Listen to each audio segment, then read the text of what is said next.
So welcome everyone to today's webinar on crypto scams. What are they and how to stay safe? We are pleased to be joined today by Jeff Horncastle, who's the Acting Client and Communications Outreach Officer with the Canadian Anti-Fraud Centre and the RCMP. And we're hosting the webinar today in collaboration with the Canadian Network for the Prevention of Elder Abuse. And we are so pleased that we're able to continue to do our collaboration to increase our outreach across Canada around these important webinars for individuals. So hopefully you'll learn a lot today from our session on how to prevent the crypto scams. And we were just talking before about still trying to get ourselves understanding about what these are all about. So we hope that you'll learn a lot today. Before we begin, I'd like to give our land acknowledgement. We acknowledge that we gather on the traditional territory of a number of First Nations, acknowledge their stewardship of this land throughout the ages. We seek a new relationship with the original peoples of this land, one that is based in honor and deep respect. Just a few housekeeping items before we begin. Everyone will be muted during the presentation just because we have so many people online. We'll have our speakers visible. Both Benedict and I will go off screen, which is to let Jeff do the presentation, and you'll see him more visible and your screen. If you want to make the screen a little larger, you can pull the screen image across from between the speakers and the PowerPoint on your own screens to make that more visual, or you change the settings. At the top corner, there's a little grid of how you want your speaker view to look like on your own screen. We've also enabled closed captioning, so you can turn that on or off on your own screen as well. As I mentioned, we have our chat box, so if you have any comments you want to post during the session, please do so.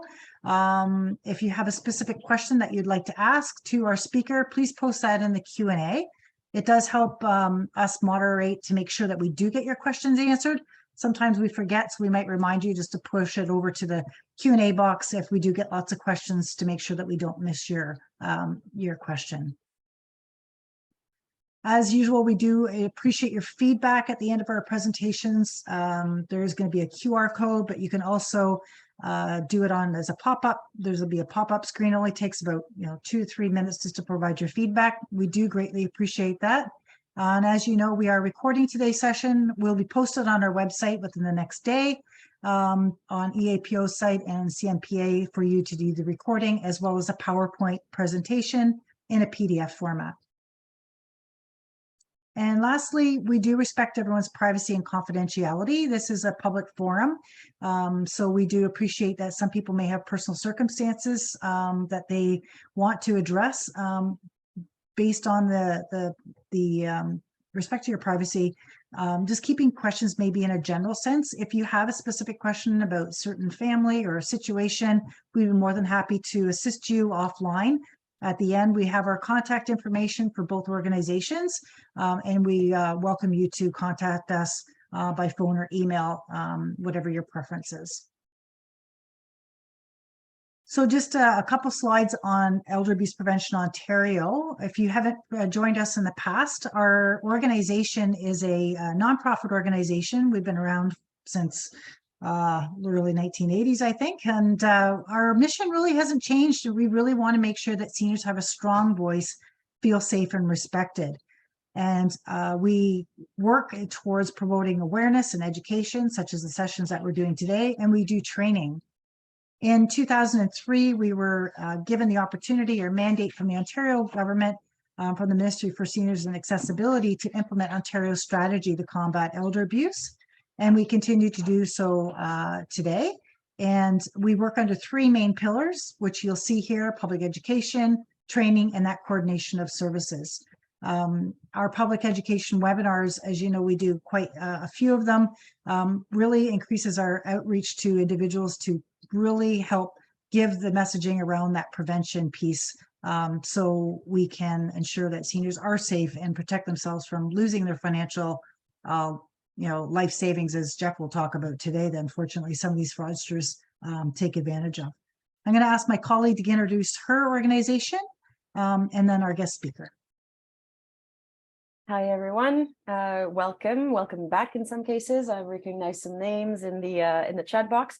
My name is Benedict Schöpflin. I'm the Executive Director of CNPEA, the Canadian Network for the Prevention of Elder Abuse. So we do similar work to APO. We've been around for 23 years, but we're the sole pan-Canadian network that focuses on elder abuse and neglect prevention, as well as ageism prevention.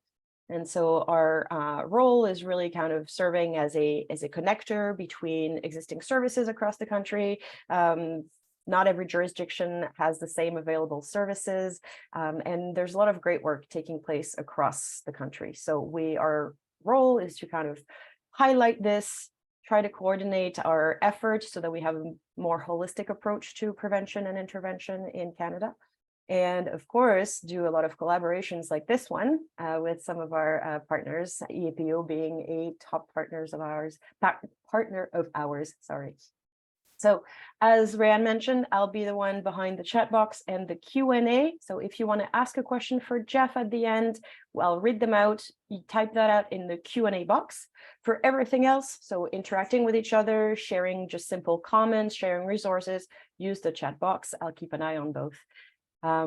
If you have any questions for me about CNPEA, you can see our website at the bottom here, www.cnpea.ca, and we'll share the same information at the end. Thank you, and we'll talk to you soon. Great, thanks, Benedict. I think the other thing, just for people to know, that you can follow us on social media. Benedict's very active on social media, as well as EAPO, and I know the Anti-Fraud Center that Jeff will talk about as well. So if anybody's out on the platforms, you'll see lots of stuff. Particularly, this is Fraud Prevention Month, which is why we've been doing a few sessions on fraud prevention. Today, we're pleased to have Jeff Horncastle with us, who is the acting Client and Communications Outreach Officer with the Canadian Anti-Fraud Center and the Royal Canadian Mounted Police. He's worked in the Fraud Prevention and Intake Unit for 6 years, and has been in this role as the acting and the Client and Communications Outreach Officer for 2 years now. And he's been doing a lot of the behind the scenes work that you see for Fraud Prevention Month, as we were just talking about. So all the resources and information that he'll talk about, he's very well versed in all of the frauds, unfortunately, that are happening out there.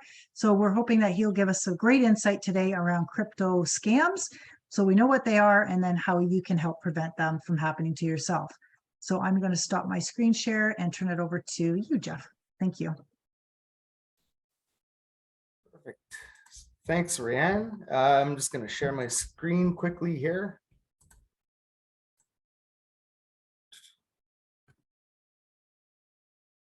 Perfect. Second here.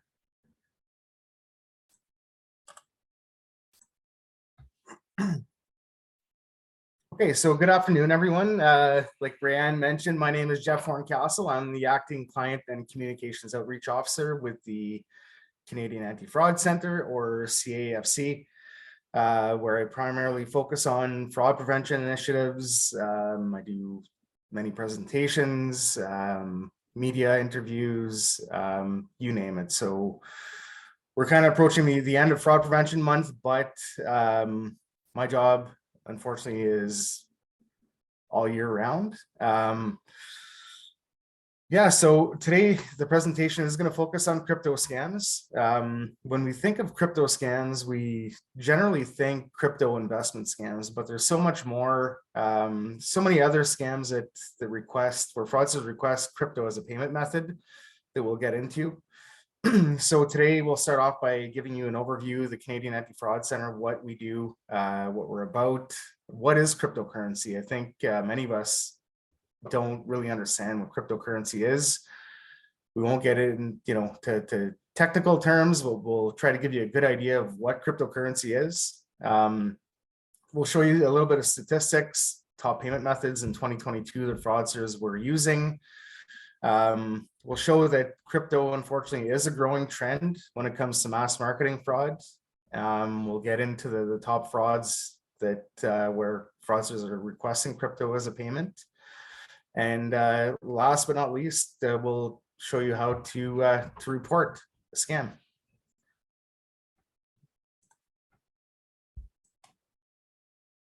So what is the Canadian Anti-Fraud Centre? The CAFC, first of all, is a partnership between the RCMP, the OPP, the Ontario Provincial Police, and the Competition Bureau of Canada. Our office is located in North Bay, Ontario, where what the CFC does is central sources information related to mass marketing fraud and identity fraud. We play a crucial role in educating the public about specific mass marketing fraud pitches and in collecting, disseminating victim evidence. So basically, the CFC does not investigate, but what we do is collect information and share the information with law enforcement agencies in Canada and across the world who have the ability to investigate. We always give the example of being able to link information together. So if there's a victim in, let's say, Halifax and another victim in Vancouver, these victims can be easily linked together in the central fraud data repository, which is a CAFC for investigators. So if that central repository wasn't there, it'd be very difficult for these two police agencies to link the information together. So that's our main focus: prevention and sharing the information with law enforcement and private sector partners.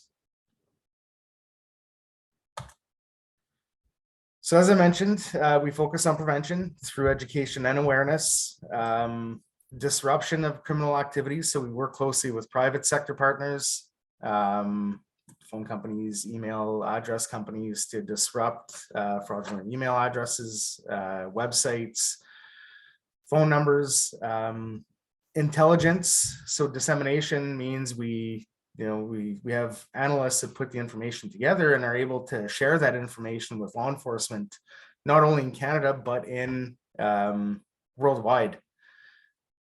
Support to law enforcement and partnerships. So between the private and public sectors, many partnerships, as I mentioned, across the world. So moving on to the different units within the Canadian Anti-Fraud Centre. The first one is the Fraud Prevention and Intake Unit, which is a unit that I currently work in, and I've been working in for about 6 years now. The FPIU handles all incoming reports of fraud, inputs the information into the CAFC database, and publishes public-facing fraud prevention messaging. The FPIU features an inbound call center and online fraud reporting system on our website. Call center operators are fraud specialists who validate online reports, answer inbound fraud attempt and victim calls, record the information, and provide education, support, and the appropriate referrals where required. Reports are referred to the other two units when they meet specific conditions. So if it's a senior victim follow-up, it would be referred to the senior support unit, which we'll get into in a minute. And we also refer reports to the operational support unit if we deem that the victim is high risk, if they have lost over $10,000, if there's cash in the mail that could potentially be intercepted by a courier company, or anything new that we're seeing come in.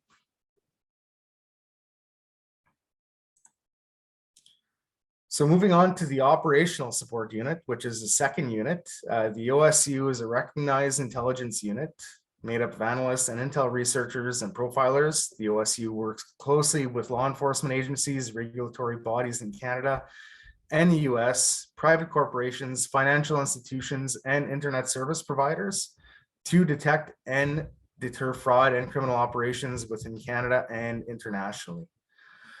So they put together investigative packages. They do some education like I'm doing as well today, international outreach, and of course, disruption. And the third unit is our senior support unit, which is the unit that makes the CFC unique. The senior support unit is comprised of 40 volunteers, 30 seniors, and 10 students. Volunteers perform victim callbacks, mailouts, and presentations to groups and associations. So any senior victim calling in gets referred to the senior support unit for further follow-up, where the volunteers will call and provide resources for the victim or steps to follow to be able to protect themselves, or potentially, attempt to try to get their money back if there's money lost. And they also mail out fraud prevention packages to all victims.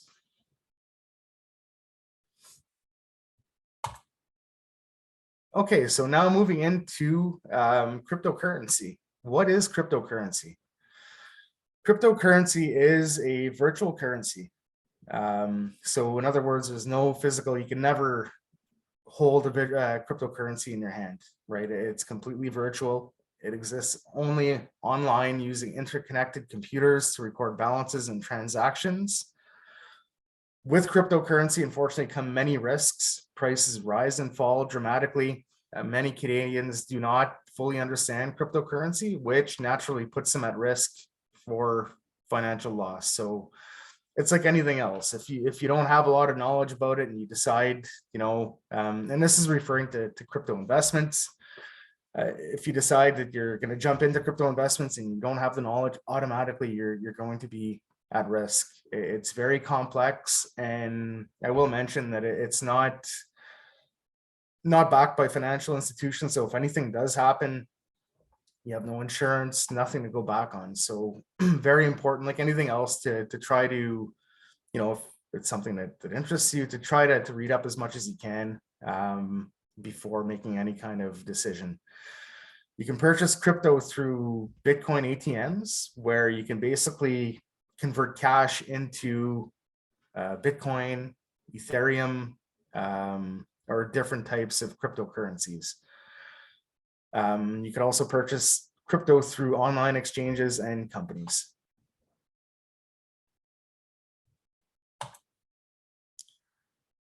So on this slide, we're showing how much was lost in 2022 based on payment method. So wire transfer, which is normally number one by a mile every year. But that being said, cryptocurrency has been crawling up, where there's 125.8 million lost, where cryptocurrency was requested as a payment method in 2022 by the fraudsters.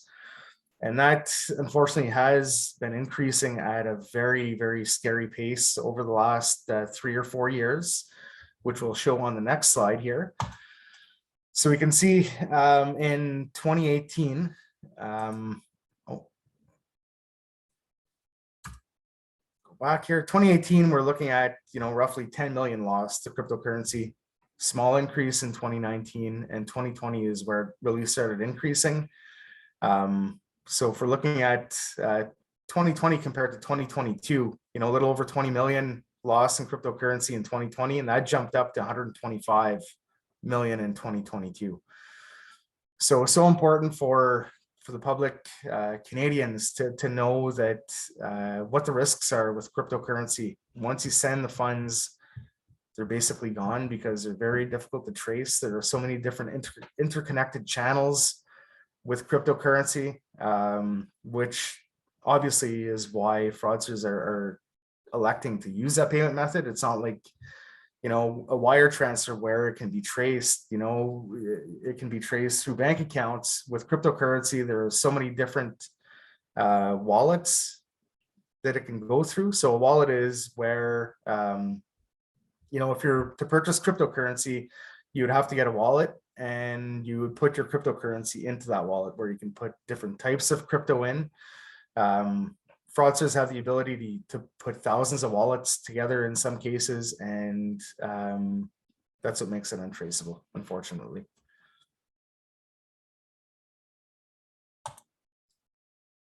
So moving on to top scams where cryptocurrency was used as a payment method. Top scam, obviously investment scams, crypto investment scams, 76.5 million was lost in 2022, followed by romance scams, 13.3 million, which actually we see tied into investment scams quite often, unfortunately, where fraudsters will try to start a relationship with the victim, and down the line, after they know they've gained the victim's trust, they offer an investment opportunity to the victim. So they're putting themselves at risk of being a victim to a romance scam and an investment scam. It's a scam that's referred to by the media as pig butchering. It's not a term that we like to use, but just to make it familiar, if you ever do hear that term, that's what it is. It's a romance/investment scam. Third on the list is service, 3.1 million, followed by extortion, job, bank investigator, and I'm going to highlight the last one here, emergency and grandparent scams, 0.6 million, which was kind of a different, a big change in 2022, where grandparent scam fraudsters, in some cases, were electing to request funds through cryptocurrency or Bitcoin ATM for obvious reasons, because funds are difficult to trace. So what we'll do now is we'll get into these different types of scams more generally, so everybody has a good understanding of how all these scams work. I do want to mention that all these stats that we're showing, important to note that it's estimated that only 5 to 10% of fraud is reported to the Canadian Anti-Fraud Centre. So overall loss reported to the CAFC in 2022 was roughly 530 million. And to put that into perspective, that's only 5 to 10%. We're, into the multi-billions of dollars lost to mass marketing fraud. Okay, so now we'll go into the different types of frauds where crypto was requested as a payment method. So number one on that list was crypto investments, which fraudsters are using social media, fraudulent websites, fraudulent ads, or search engine optimization, which means a victim goes online on Google, for example, and let's say they're looking up, it could be anything, but what we're discussing crypto investments, so I'll give the example of crypto investments. Victim types in crypto investments into Google, there's a good chance that the first 5 to 10 results that come up will be fraudulent websites. So the victim clicks on one of those links and without realizing is taken to a fraudulent website. The victim falls into the trap that way. Compromised social media accounts. If any of you are on social media, chances are you've probably gotten a weird message from one of your contacts on social media, either offering a grant, that they saw your name on a list for a prize, or a crypto investment opportunity. So just know that if you ever get a weird, out of the ordinary message from somebody on your contact list, you're always best to reach out to them by different means of communication. Give them a call if you have their phone number in your contact list, and confirm if that message is actually coming from them or not before deciding to proceed. So investment scams, we'll get into the definition here. It's defined as any false, deceptive, misleading, or fraudulent investment opportunity, often offering higher than normal or true monetary returns. Victims often lose money or all of their money in some cases, unfortunately. Investors run the added risk of having their identity stolen, accumulating losses for unauthorized withdrawals on their credit cards, and incurring high interest payments on investments that do not exist. As I mentioned, crypto investment scams account for we estimate over 50% of overall investment scams reported to the Canadian Anti-Fraud Centre. They typically involve the victim downloading a trading platform and transferring cryptocurrency into their trading account. Victims will actually see their money grow for a while, but when it comes time to withdraw their funds down the line, sometimes it can last months. And in some cases, some reports, victims have lost millions of dollars.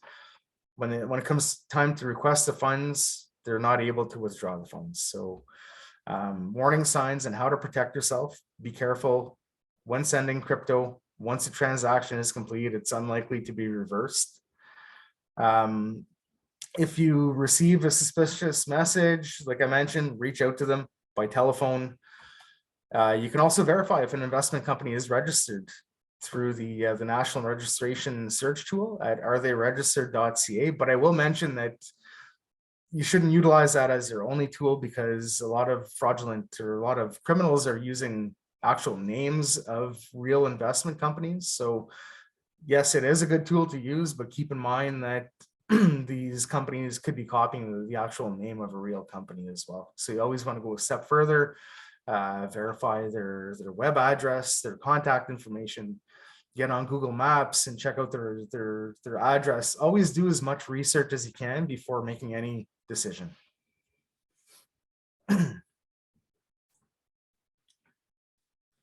So romance scams, scam that's been around for many years, unfortunately. Fraudsters use every type of dating or social networking site available to contact their victims. Their accounts are created using photos stolen from legitimate people. So in a lot of cases, they'll go and take a photo from an actor in a different country that we're not familiar with.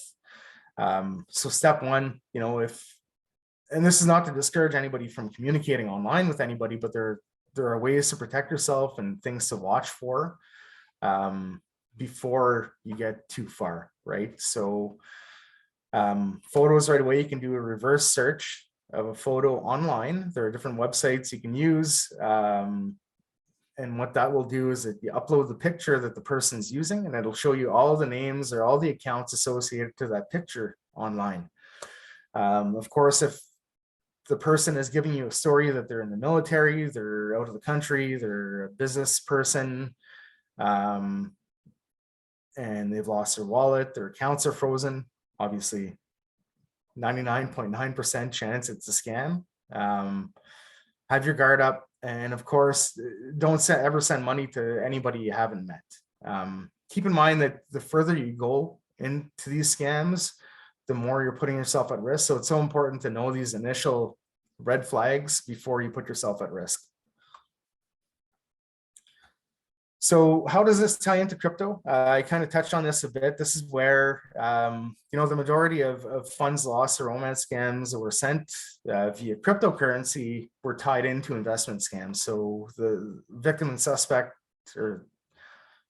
developed a relationship with the victim, and down the line convinced the victim to invest their money into this fraudulent platform. So the victim, same as a crypto investment scam, it turns into a crypto investment scam down there after they have been a victim to a romance scam. So they're really, it's two scams in one for the most part.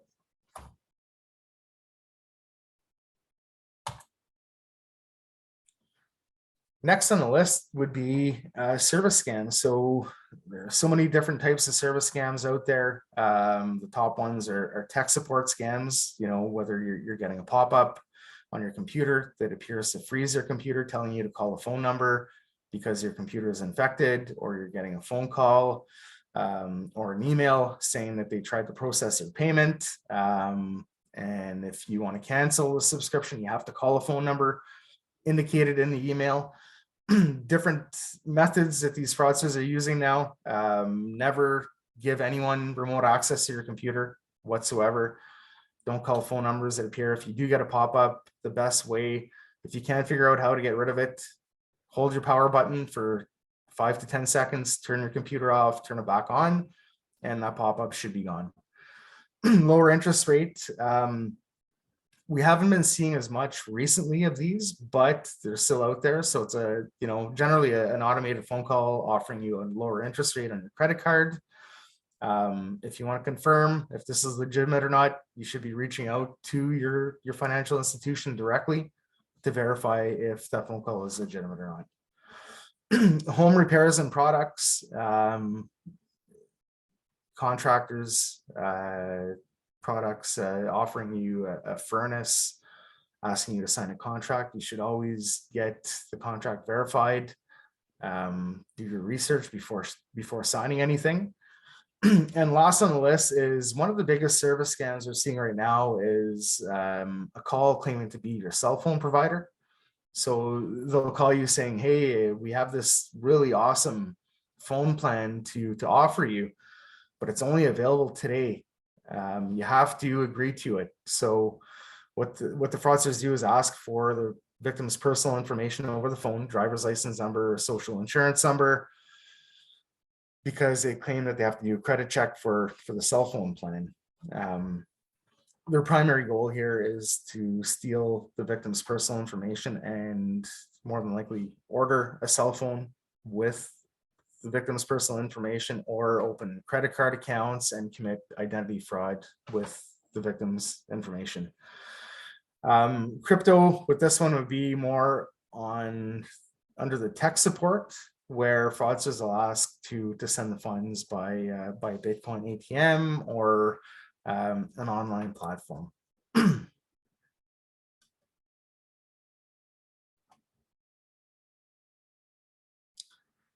Okay, so moving on to extortion. So extortion happens when someone unlawfully obtains money, property, or services from a person, entity, or institution through coercion. So the main variations of extortion, of course, sextortion would be the first variation here. So based on reports received, victims are lured into an online relationship through social media or dating websites. As the communication becomes more intimate, victims are encouraged to appear and expose themselves on camera. They may also be asked to share nude photos or, get on video. Eventually, the fraudster will threaten to release the explicit material on social media or other online platforms, or send it directly to their friends and or family members unless a sum of money is paid. Canadians should recognize that live streaming can be recorded, and the pre-recorded video can be live streamed. Familiarize yourself with social media privacy settings and consider limiting who has access to your personal information. So for example, your friend list, location. There are ways to set your settings so no one is able to see who your friends are on social media.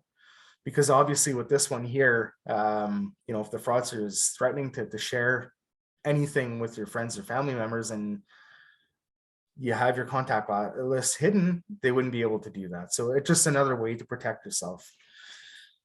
Unless you know the person offline, there's no way to confirm who is on the other end. Trust your instincts. Be skeptical and cautious. Never send money to someone you haven't met. The second variation of extortion is the SIN scam that has been around for quite some time as well. Historically was a CRA scam, but now they're claiming to be Service Canada or Canada Border Services Agency. This is a phone call where the victim will receive a recorded message about their social insurance number being linked to fraudulent or criminal activity. The fraudsters are claiming to be different federal government agencies and stating that the SIN has been blocked, compromised, or suspended. There may be threats of an arrest warrant or imprisonment. The consumer does not cooperate. If the consumer does not cooperate, the victim could be arrested. So just important to know with this one that no government agency or law enforcement agency will ever call anyone and threaten anybody over the phone. Never give personal information over an incoming call if you get a call claiming to be from the CRA or Service Canada. Even if the call seems legitimate, we always advise to let them know you're going to call them back, look up the official phone number for the agency in question, and confirm the legitimacy that way. So ransomware, we won't get into too much, but basically it's a malware or a type of virus that attacks businesses and basically freezes their networks and demands a payment to be able to unfreeze the networks. In most cases, they're requesting payment by cryptocurrency, so that's why we're mentioning that one. And the last notable scam that's circulating, primarily a scam that's in French, but important to note that it's a fake threatening email claiming to be the RCMP or an international law enforcement agency. So in some cases, they're claiming to be Europol. It's a threatening email saying that they've been up to no good, basically on their computer, and that they have to reply to an email. After the victim replies to the email, the suspects ask for a payment, or they can risk being arrested. So if you ever do get again, just keep in mind that law enforcement will never threaten you over email or by telephone. Government agencies never will. If you're not sure, in this case here, if they're claiming to be the RCMP, reach out to them directly and try to confirm if it's actually coming from them or not.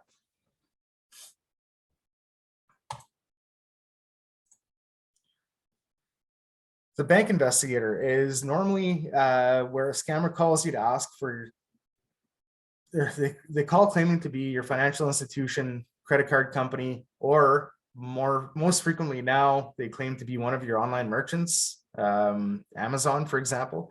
So it's an automated call saying that there's been 2 fraudulent transactions in your account, and if these transactions were done by you, dial 1. If they weren't, dial 2. So even if you dial 1 or 2, you're still going to get through to the same criminal. They convince you that your account has been compromised, and they claim that it's been kind of like an inside job, is what they say, and they want your help to try to catch the criminal who sold your information or used your credit card. Down the line, they ask for remote access to your computer. It's a very, very I don't want to say well put together scam, but it's very complicated in some cases. So, fraudsters will actually make it look like funds were taken out of your account. They'll get you to log into your personal bank account. They'll make it look like they made a mistake and deposited too much. Or simply, as I mentioned, they'll say that they need your help to try to catch the criminal who used your credit card. They'll say that funds cannot go through the bank, so they need you to go to a Bitcoin ATM to send the funds, but they promise that they're going to send the funds back. They need the funds to be able to try to catch the criminal. That being, what I'm getting to is that if you ever get a phone call claiming to be from your financial institution or from Amazon or from your credit card company, always let them know that you're going to call them back. Hang up, wait 5 minutes, make the outgoing call to the phone number you have on the back of your card. Or, if they claim to be Amazon, look up the legitimate contact information for Amazon, make the outgoing call, and confirm that everything is okay in your account that way.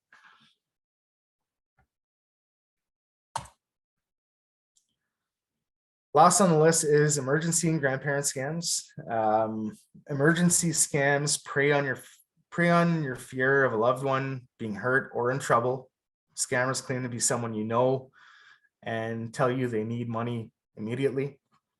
Scenarios of emergency scams include, for the grandparent scam, needing bail money because they've been arrested, being a car accident, trouble returning from a foreign country.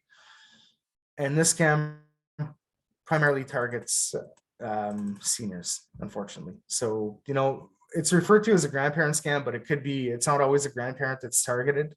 It could be someone claiming to be your niece or nephew or child, even in some cases. Not the only variation of emergency scams. There are different types out there. So there's emails circulating claiming to be one of your contacts, and they're sick, they're in the hospital, and they forgot their wallet at home, and they need a favor by you going to purchase a gift card or purchase Bitcoin or cryptocurrency for them.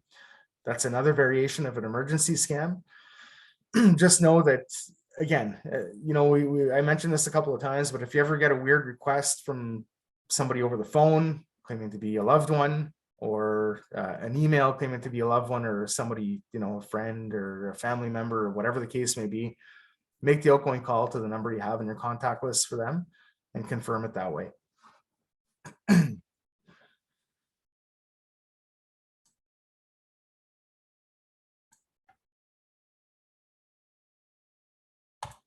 Okay, so fraud prevention and awareness. Like Rand mentioned, we're kind of like at the end of Fraud Prevention Month right now.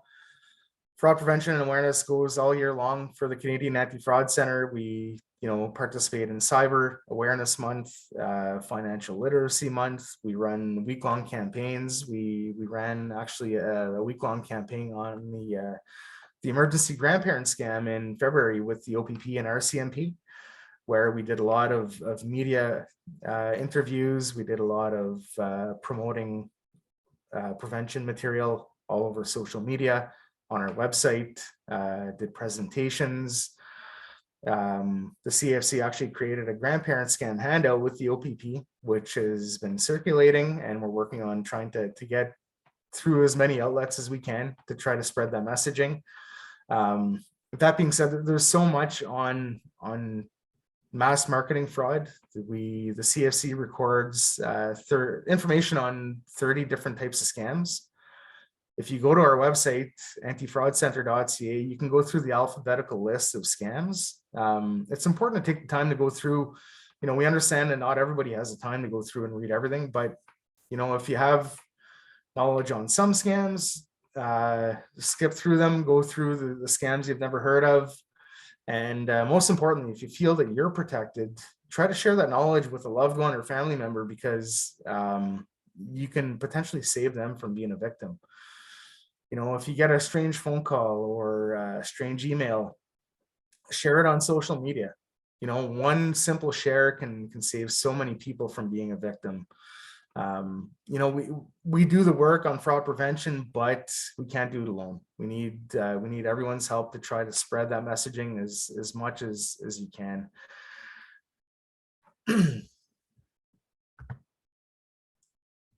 So how to report, very important as well.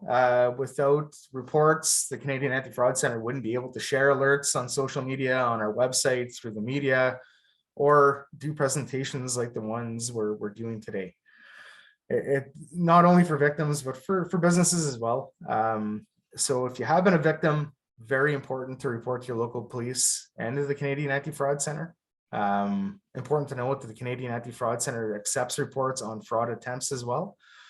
So, if you get a strange email, you think something different, or you have an email address, try to come and report it. The best way to do that is online, especially for a fraud attempt. You can do it on our website, antifraudcenter.ca. We do recognize that many people try to report online and have difficulties. So as it shows on this page here, you click on report fraud. And when you get to the next page, what it'll ask you is if you want to sign in, log in with a sign-in partner or with a GC key, which is a Government of Canada key, which is also used on the Service Canada webpage. The best option that we recommend is a GC key. If you don't have one, basically all you have to do is register. And when I say register, it doesn't ask you for personal information. All it asks you is to create a username and a password.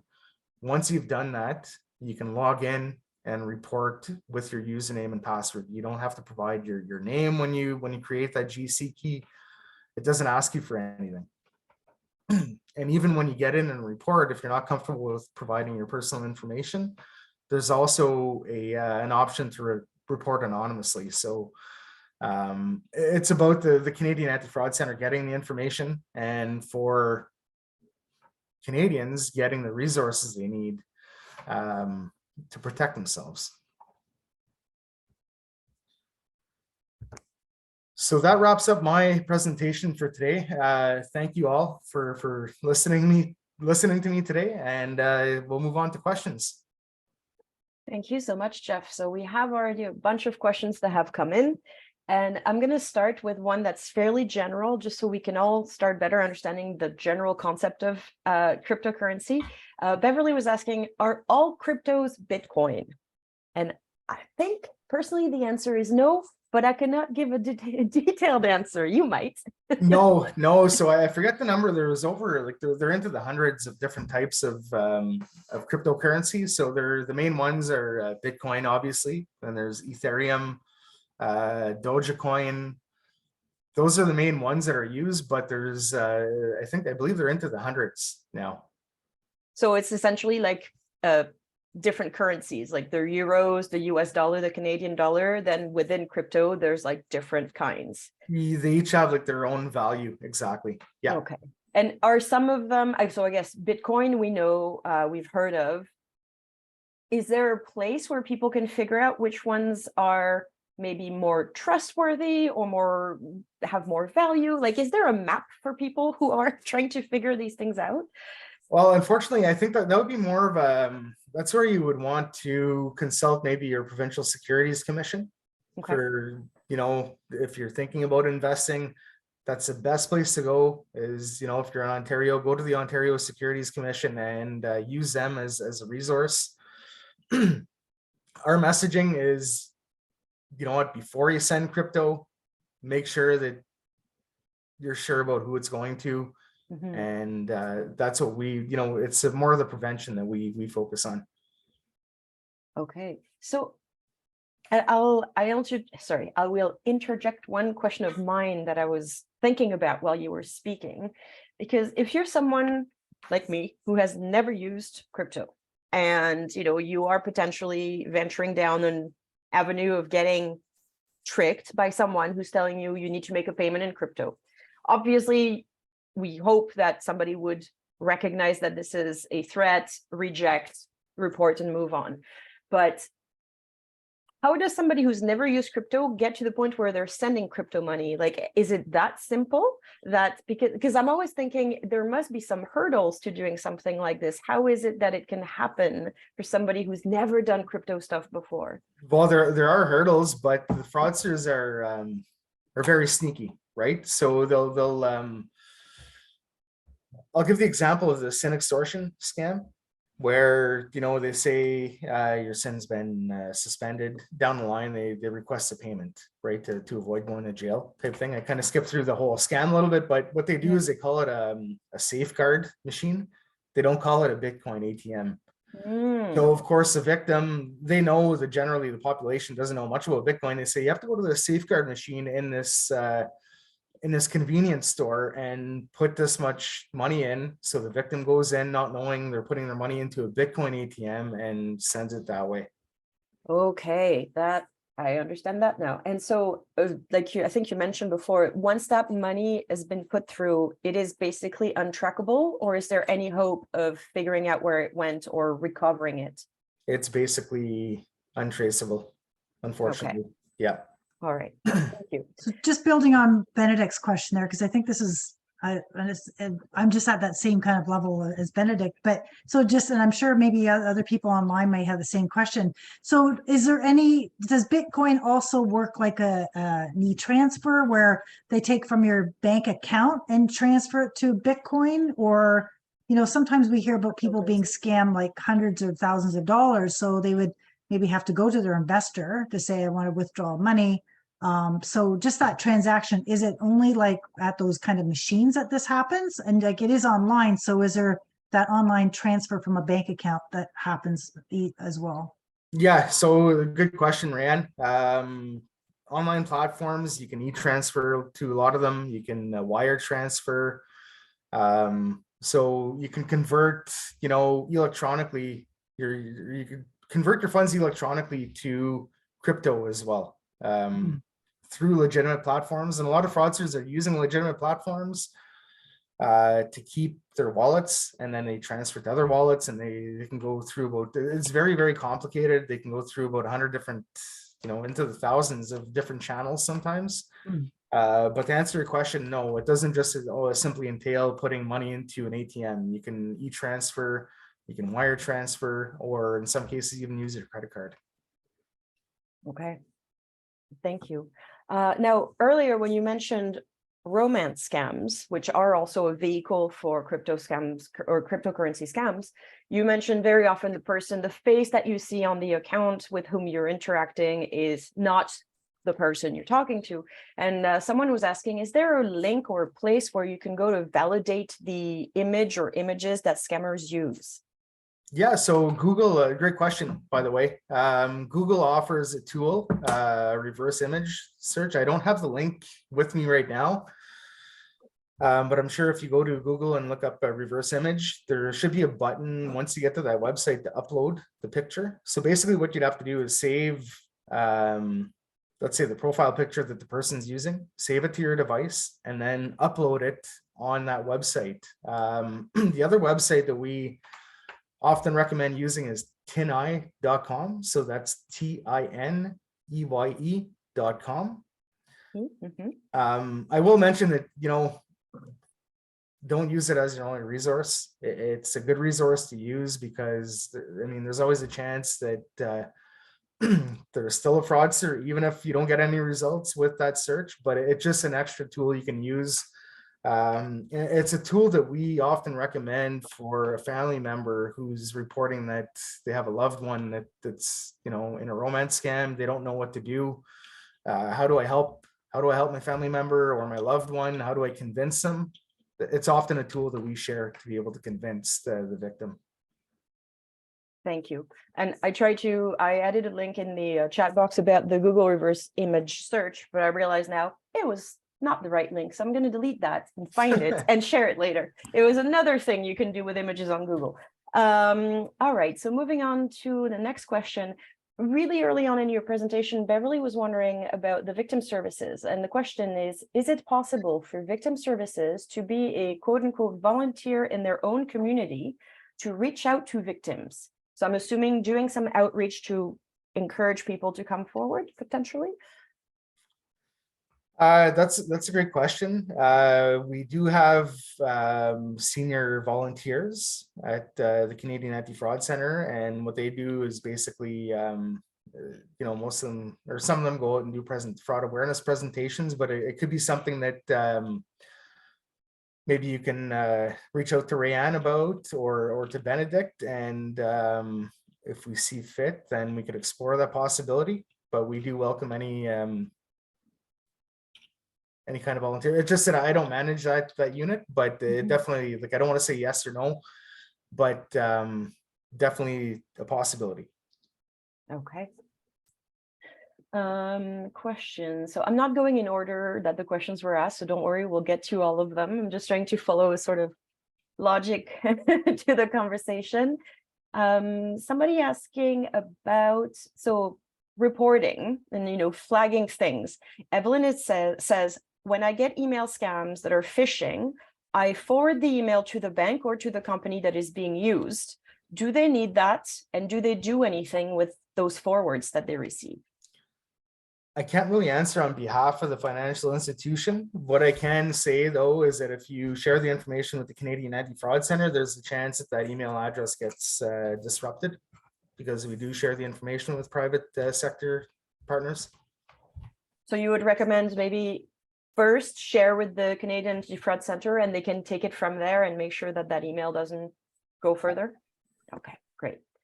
Another question relating to banks, actually. Are you, as the Canadian Anti-Fraud Center, are you also educating banking institutions about those scams and how to better support older people when they come to the bank, potentially about to take money out or to wire money for a scam?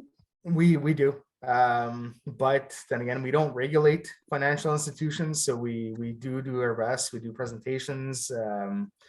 We share all our fraud prevention information with them, and attempt to convince them to share our fraud prevention material, to have it on display in branches. But that's the most we can do. I definitely have noticed in some banks around where I live, where I saw some brochures at the teller that were about the emergency or grandparent scam, as well as, also known as bail scam. I guess it's known under different names. So I think it's starting to slowly make its way through branches. But again, it's true that there's nothing in place really to, I guess, commit banking institutions to taking further action. So education is the first step. A question regarding the use of cryptocurrency. Catherine would like to know, what's the use of it? Like, can it be exchanged for goods and services? Why is it, what does it do? So for the most part, when you're investing, because the value of each different type of cryptocurrency fluctuates, it's like any other, but it's a high risk investment, right? So before I start, just know that it's a very high risk investment because the value can fluctuate up and down. So if you're going onto a legitimate platform, a legitimate company, what you do is you can buy, let's say, I'll use Bitcoin as the example. You want to buy, $200 worth of Bitcoin, and the value goes up, it doubles, let's say. Well, then you made $400 and you could withdraw your funds back into cash. But the other way around, if the value goes down by double, then you lost your money, right? Type thing. And that very, very high risk. So, but that's basically what people are looking for when they're buying crypto.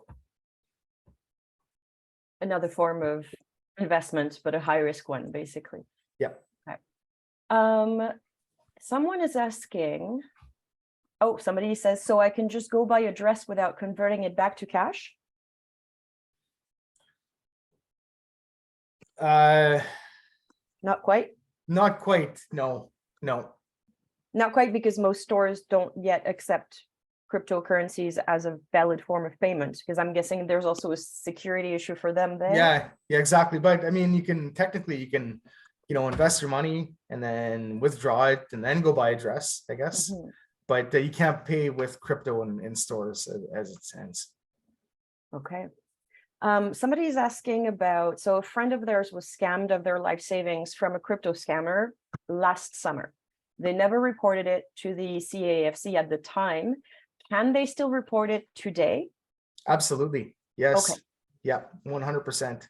And then, of course, the next question is, can it be traced? Can it be recovered at this time? I think the answer is no to that, but I'll let you confirm. Unfortunately not, but the information can be shared with law enforcement agencies worldwide, which can, you never know. The information you could be sharing could be the missing piece of the puzzle that they need, right? Okay.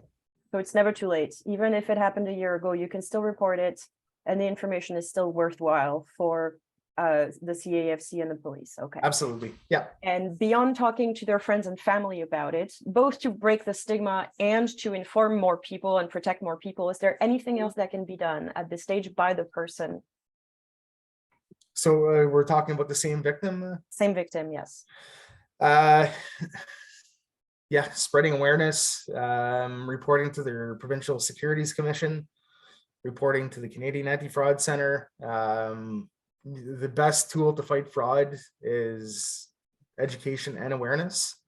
So, the victim can take that experience and try to share it and prevent further victimization. Okay. Somebody is pointing out in the chat box that for banks and credit unions, there is a seniors code of conduct, which includes educating staff better to deal with these situations, which is true. And it is a very, very first good step. It is not, as far as I know, sort of holding or kind of a mandatory thing. It is still on a voluntary basis. Yeah. Let me just catch up, because I see lots of comments and questions popping up everywhere. Somebody wanted to go back to that e-transfer scam. So how does it work exactly? How can somebody have your e-transfer funds sent to their account, or how do they access your account and transfer that money out of it? Okay, so two different things here. So what I was referring to is that if a person wants to invest into cryptocurrency, they can send e-transfers to convert that into cryptocurrency. But more specifically on this question, if you've been a victim of identity fraud, so let's say, for example, you get a phishing email or a text message and you don't realize it was phishing. You provide your online banking credentials. You don't realize it. Suspects can now get into your bank account and send e-transfers into crypto or e-transfers wherever they please. So that would be one possibility.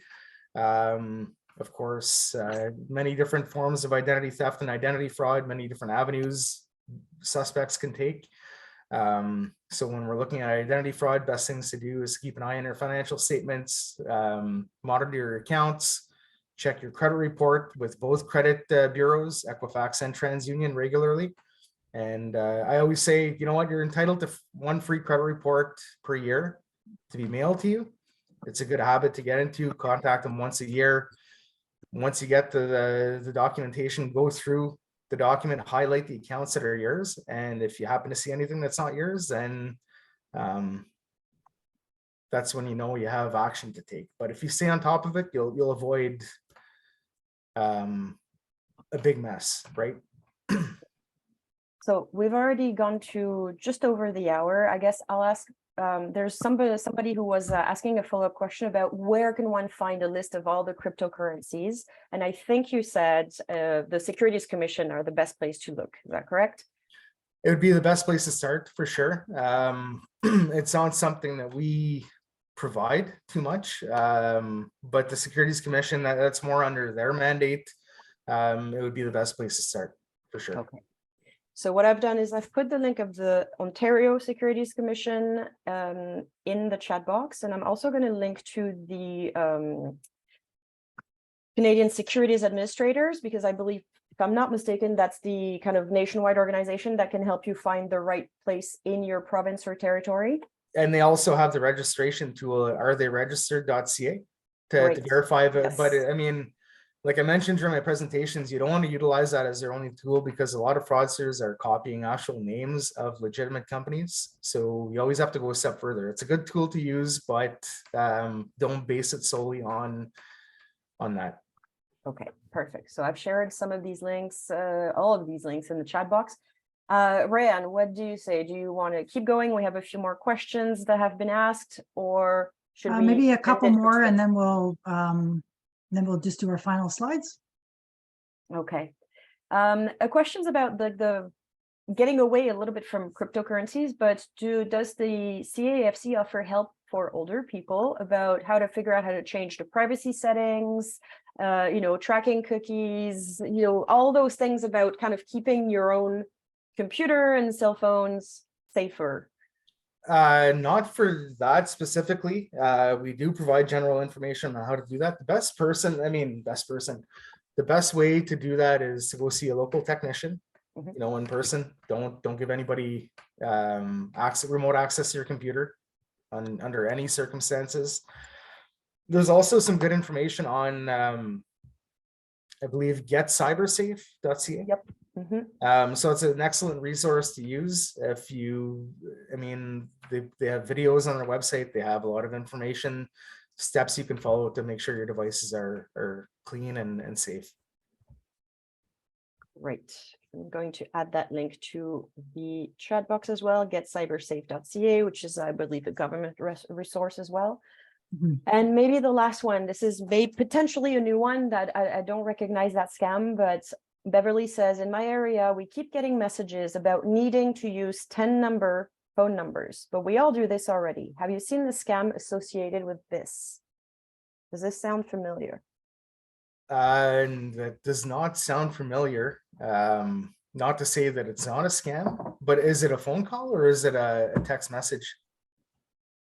It just says message, so I don't know. Maybe Beverly, if you're still online, you can clarify your question. If not, that's okay. Text message. So you get a text message about needing to use a 10-number phone number. Yeah, I don't know if it's not asking you to click on anything or do anything. It's hard to say. Obviously, don't respond to it if you don't know if they're not saying who they are, who it's coming from. Best to just ignore it and delete it. Okay. So I think we'll wrap it up for today for now, because we have a lot. But a last word of warning, actually, from Jeff, which is very useful. Be very wary once you have been scammed even once, because you do usually end up on a list and scammers will come knocking again and try to hit you up again. So it is even more important to be cautious. And I guess that would be the very much the last advice would be have some healthy skepticism with anything that comes your way, and don't be afraid to say no. Don't be afraid to reject and hang up. You're not going to hurt anyone's feelings if they're scammers. And if there's 1% of chance it's not a scammer, you can sort it out later. It's probably safer for you. On this note, Rayan, I'll let you close up and share a couple more resources. Great. Thanks, Benedict. That was a great conversation. Lots of important questions. You can see how much people want to learn more about this and how complicated it is. And I think sometimes we get into that, they always want you to act quick. And when you don't understand it, you just sort of act and not knowing really how where your money is actually going. You're just trying to, respond quickly to whatever they're asking for. I did post this up too. This is something that Jeff's been produced as well. There's posters, social media, information. They do media releases. So this is just one example of the crypto that is available, I believe, on the Canadian Anti-Fraud site as well. So, we encourage people to also share and reshare on their own social media sites. That's what we do that. We follow the Anti-Fraud Center as well, because there's so much information out there during this time. We do have a couple resources around protecting frauds and scams and a directory for people knowing where they can report. That's also available on our website for people to access. And we also have fact sheets as well. Just informing people that they can call our organizations if they're looking for information and support. There's also the senior safety line that's run by the Assaulted Women's Helpline that people can call for information and referral as well. And lastly, just that reminder of evaluation. We do have a QR code. So if you have your phone handy and you want to do it on your phone, you can scan the QR code. But there will be a pop-up after the webinar just to provide your feedback as well. And just as Benedict's contact information at the Canadian Network for the Prevention of Elder Abuse. As I mentioned, she's very active on social media, website. They have the new document called the Discover Future Us Strategy, looking at how we as Canadians can engage and work together to respond and prevent elder abuse across Canada. So I encourage you to look at that. There's also some great tools and resources that go along with that tool, or with that strategy document, I should say. Our organization with Elder Abuse Prevention Ontario, you can reach out to myself or head office, email or website. As I mentioned, and Benedict, the webinar will be posted. If I can get to it today, I will. If not, it'll be tomorrow to get the recordings uploaded. It does take time because the files are quite large to get all that information and the resources that we shared in the chat.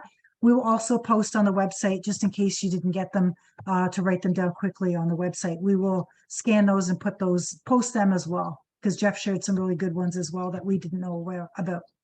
So again, thank you, Jeff, for your great presentation and insights on the cryptocurrency. Thank you again to Benedict. It's always great partnering with CNPA, and for everybody for attending our webinar today. Have a great day, and we hope to see you at our next event. Thank you. See you soon. Thanks, Bye. everyone.